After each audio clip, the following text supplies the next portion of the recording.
dans notre programme Entreprise et Innovation et aujourd'hui notre invité c'est Antoine Fraisse-Soulier d'eToro. Bonjour. Bonjour. Antoine, est-ce que vous pouvez commencer par nous présenter eToro, tout simplement, quels sont ses métiers? Oui, alors eToro c'est une fintech qui a été créée en 2007 par deux frères, les frères Assia, et eToro donc a plusieurs métiers si je puis dire. C'est tout d'abord donc une plateforme de trading au sens traditionnel, c'est-à-dire que vous allez pouvoir acheter et vendre tout type d'actifs sur la plateforme, actions, matières premières, devises, également crypto-monnaies. Et ensuite c'est également un réseau social impliqué à l'investissement. Et c'est là où vraiment on se démarque de la concurrence, c'est-à-dire que sur donc le site eToro, les utilisateurs vont pouvoir voir, suivre et copier les investisseurs qui sont inscrits sur eToro, avec vraiment une possibilité donc de faire des performances sur le long terme. Et pour tous ceux qui n'ont pas le temps ou les connaissances d'investir donc sur les marchés financiers, puisque le but d'eToro vraiment c'était de démocratiser l'accès à l'investissement et d'ouvrir les marchés financiers à tout le monde. Et vous, quel est votre rôle donc du coup chez eToro? Alors moi chez eToro je suis responsable de l'analyse de marché. Je vais m'occuper de commenter l'actualité, de faire des analyses sur tout ce qui est la globalité des marchés financiers, et puis aussi je vais rédiger du contenu pour les clients d'eToro. eToro qui innove également, notamment avec le copy trading, donc expliquez-nous un petit peu comment ça se passe. Voilà, alors le copy trading c'est vraiment, on est vraiment les pionniers dans cette fonctionnalité. Le copy trading c'est assez simple, c'est-à-dire que en un clic de bouton, les utilisateurs et les traders d'eToro vont pouvoir copier les traders performants, on va dire, de la plateforme de manière donc automatique. Et donc je reviens à la démocratisation de l'accès à l'investissement, parce que tous ceux qui n'ont pas forcément la connaissance ou qui n'ont pas le temps de trader, avec ce copy trading vont pouvoir finalement trader de manière indirecte avec le copy trading et donc faire de la performance sur les marchés financiers. Et ça copie automatiquement tout le portefeuille ou on sélectionne ce qui nous intéresse? Alors en fait c'est de manière automatique sur tout le portefeuille, c'est-à-dire que toutes les positions qui sont prises par le trader qui est copié va se répercuter et se répliquer directement sur votre portefeuille. Et comment on repère les traders performants qui peuvent nous intéresser si on a besoin de Alors c'est très simple, vous avez un peu comme sur Facebook, vous avez un profil de chaque trader avec donc ses caractéristiques, donc ses performances, mais également son profil de risque, son drawdown, c'est-à-dire sa perte maximale. Et là avec toutes ces informations, également l'historique de son portefeuille, avec toutes ces informations, vous allez pouvoir choisir finalement le trader que vous souhaitez copier. Alors eToro a mis en place le 0% commission sur l'ensemble des actions. Est-ce que vous pouvez nous en dire plus et qu'est-ce que le 0 commission? Qu'est-ce que ça signifie? Oui, alors le 0% commission, c'est un service qu'on a mis en place en mai 2019, donc il y a un peu moins d'un an, toujours dans le but de démocratiser l'accès à l'investissement, puisque chez eToro on a remarqué que l'investissement et le trading étaient plutôt réservés peut-être à une certaine catégorie de personnes qui avaient les moyens d'investir, et donc vraiment nous on a voulu ouvrir l'investissement, et donc le 0% commission c'est donc sur les actions, donc les actions qui sont pas forcément le plus tradées chez eToro, mais donc on a voulu permettre aux traders et aux utilisateurs d'eToro d'investir sur cette classe d'actifs, et donc sur tout ce qui est les frais de courtage, on appelle ça, ou c'est les frais de transaction. Dès qu'une transaction est passée sur eToro, il n'y a pas de commission qui est appliquée, donc ce sont des frais de transaction à 0%. Il y a quand même des conditions, il faut que ça soit sans effet de levier. Donc c'est donc tout ce qui est hors effet de levier, c'est-à-dire ces leviers 2, 5, 10, tout ça, le 0% commission n'est pas appliqué, donc sans effet de levier.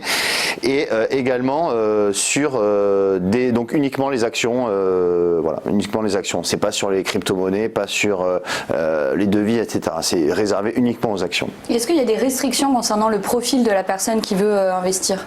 Non, il n'y a pas de restriction, c'est-à-dire que, alors c'est pour les clients, comme c'est indiqué à l'écran, pour les clients Europe et UK, donc tous les clients hors Europe et hors Royaume-Uni ne sont pas assujettis à cette 0% commission. Alors parlons un petit peu d'actualité maintenant, on est en pleine période de publication des résultats d'entreprise. Est-ce que le coronavirus dont on a parlé tout au long de ce live TV Finance, est-ce que le coronavirus a un impact sur les comptes des sociétés? Quels sont les premiers retours?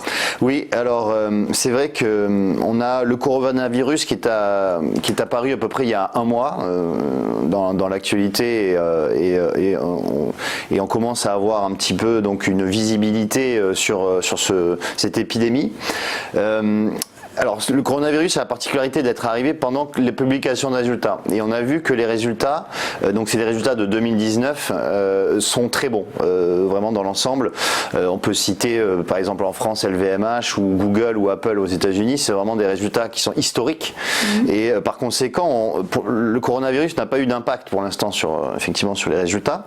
Mais première alerte, cette semaine, on a eu justement Apple qui a fait un profit warning sur son chiffre d'affaires trimestriel pour 2020, qui a dit qu'il n'allait pas atteindre ce chiffre d'affaires, et par conséquent on voit que on va avoir les premiers incidents sur les sociétés, notamment parce que la chaîne de production des sociétés, l'ensemble des sociétés ont vraiment des filiales ou un lien avec la Chine, et par conséquent donc on va avoir des premiers effets sur les marchés, et on l'a vu hier d'ailleurs, on a eu une première correction sur les marchés assez significative. Le Dow Jones a perdu 200 points directement en l'espace d'une demi-heure, et on voit qu'on pourrait avoir donc une correction qui se matérialise sur les marchés à cause de justement ce coronavirus. Comment expliquer qu'elle n'ait pas eu lieu avant?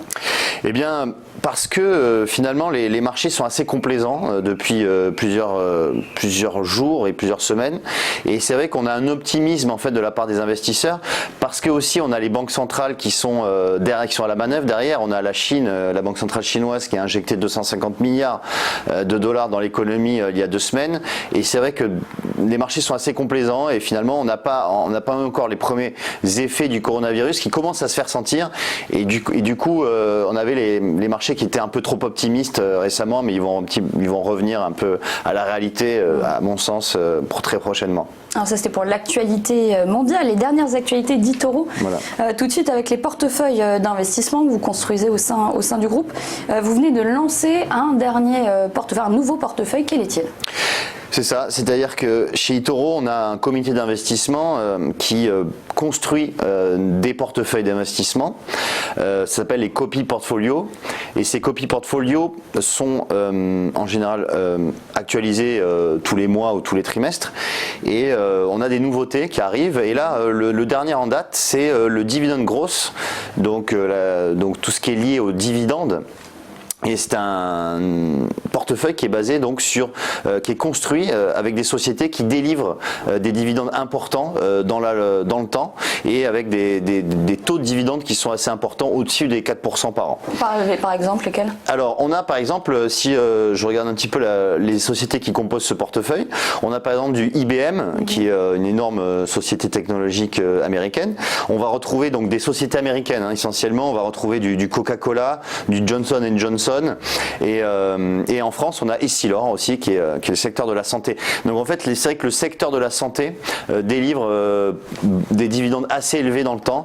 Dans le portefeuille, on le voit pas à l'écran, mais on a également du Sanofi, donc de Essilor, on va donc Johnson & Johnson aussi, qui est une société de santé, mais on peut retrouver aussi des sociétés de utilities comme Red Electrica en Espagne. On va avoir du EDF aussi, et donc ce sont des sociétés qui délivrent du 6-7% par an en dividendes.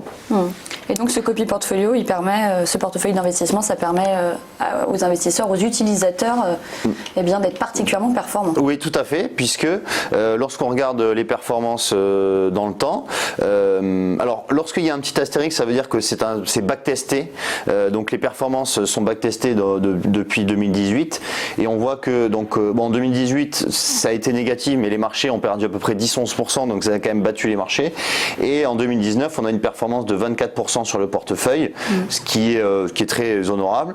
Donc il a été lancé en février, donc on voit que le petit astérix n'est plus là, donc du coup c'est la performance réelle.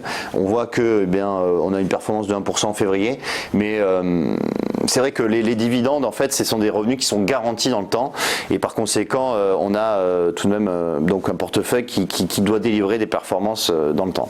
Merci beaucoup Antoine Fraisse-Soulier. C'était notre programme Entreprise et Innovation. Merci de nous avoir suivis.